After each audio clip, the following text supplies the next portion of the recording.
Hello po sa inyong lahat mga ka-crypto. Ako po si Pinoy Crypto Trader at sa video na ito ay atin pong pag-uusapan ang tungkol dito sa komento ni ka-crypto rito. Ayan, kung yung Bitcoin ba at yung ibang mga cryptocurrency ay may backup. Ayan. At gusto niyang itanong kung gold nga ba ang backup ng mga ito. Ayan, paano sila nagkakaroon ng value? Kaya ayan, humiling po siya ng isang matinding review tungkol dito.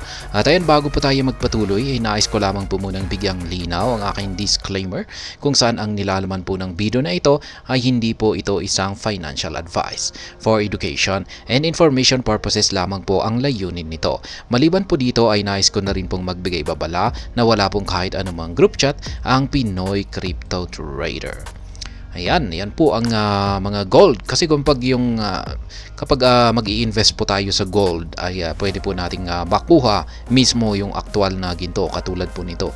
Yan, yung mga ginto ay pwede po nating mabili yan sa mga bangko at makukuha po natin ng mga ganito, mismong ginto. Ayan, katulad ng yung nakikita natin dito sa larawang ito. Ayan, ganyan. Fine, 999.9.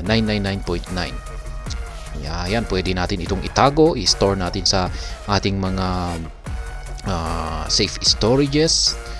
Ayan, meron naman sa mga bangko mismo. Bilhin natin siya sa bangko mismo tapos sila na rin yung magtatago sa iyong ginto. Kaya ayan, alam naman po natin na yung ginto mismo, ayan na mismo yung parang yung pinaka-backing niya. Ayan, tangible.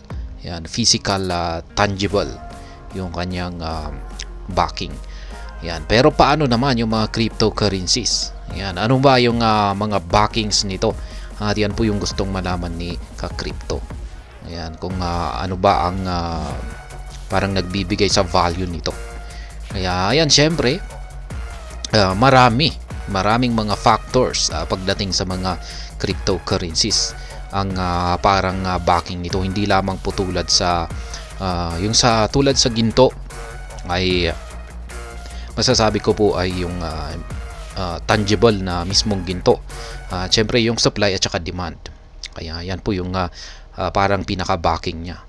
Pero pagdating dito sa cryptocurrency ay mas marami. Yun nga lang at wala po siyang tangible na backing na tulad ng ginto.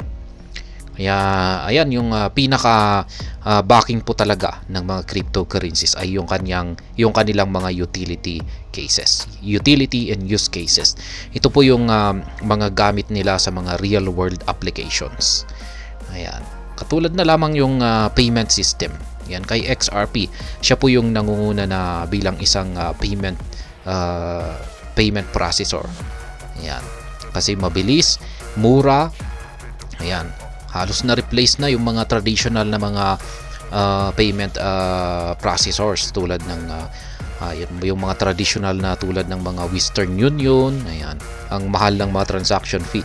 Pero pagdating dito sa mga cryptocurrencies ay murang-mura. Ang bilis pa. Kaya yan po yung mga halimbawa lang ng mga use cases. At marami pa yan. Mga decentralized applications, smart contracts. Ayan, nagsilabasan yung mga yan. Kaya yan po yung talagang pinaka-backings ng mga cryptocurrencies. Siyempre, nandyan na rin yung technology and innovation niya.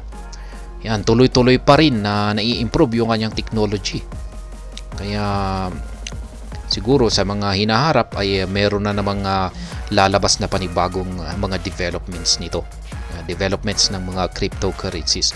Kaya ayan, technology at saka innovation. At syempre meron din siyang network effect at saka demand. Ayan, nagkakaroon din po siya ng demand habang yung kanyang use cases ay mas maraming tao ang gumagamit nito, ay tataas yung kanyang demand. Kaya kung pag tumataas yung kanyang demand ay yan po yung parang nagsisilbi na backing nito ng mga cryptocurrencies. Kaya ayan, yan po, marami po pero wala po talagang physical na asset na parang nagbabacking sa mga cryptocurrencies na tulad ng ginto. Kasi yung ginto ay yan, gaya ng sinabi ko nga kanina, ay merong physical yan na asset. Ayan. Kung pag itinago mo ito sa bangko, meron lamang ibibigay sa iyo yung certificate. Ayan, makukuha mo yata yung certificate nito. Yan, pwede mong i-claim yung ginto mo, ibigay mo lang sa kanila yung certificate mo. Ayan, at makuha mo yung ginto, yung sarili mong ginto. Kaya yan, may physical asset na backing. Pero pagdating po rito sa mga cryptocurrencies ay wala. Halos lahat ay digital po lahat. Ayan po yung kanyang backings.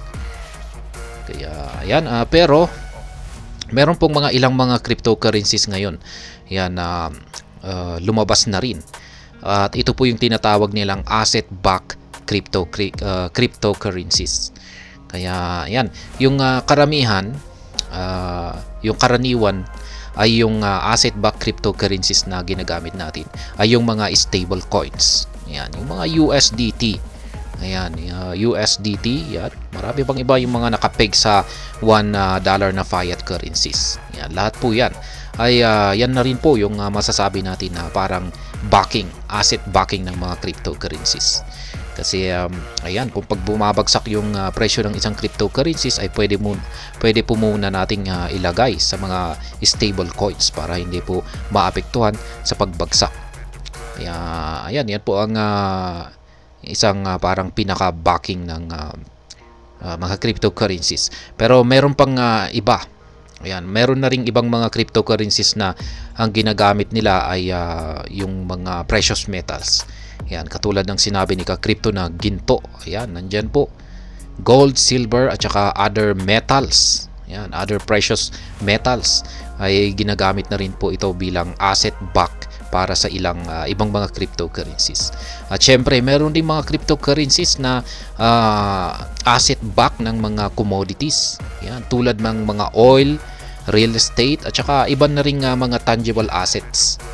Ayan, ang ginagamit para bilang backing sa mga cryptocurrencies. Kaya ayan, pero piliin lamang po na may ilan lamang po ng mga cryptocurrencies na ayan, supported yung yung backing niya sa mga asset back na cryptocurrencies na tulad ng precious metals at mga commodities. Pero ayan, mas karamihan po ay yung stable coins. Kaya ayan, pero karamihan po sa mga cryptocurrencies ay wala po talagang physical backing na di tulad ng ginto. Kaya yung kanilang value ay determinado ng mga komplikadong mga factors.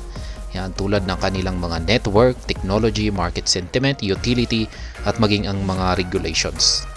Kaya yan po ang masasabi ko para kay Ka-Crypto sa kanyang tanong dito. Yan, yung masasabi ko rito.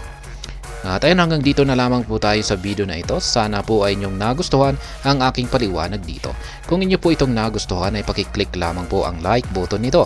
Para naman po sa mga bago lamang dito, kayo po ay aking inaanyayahan para mag-subscribe. Pakiclick na rin po ang bell icon nito dahil ito po ang siyang magsisilbing notification nito sa mga bago kong videos na akin pong ina-upload sa aking YouTube channel na ito. Marami pong salamat sa panonood. Ingat po tayo lagi at God bless po sa ating lahat.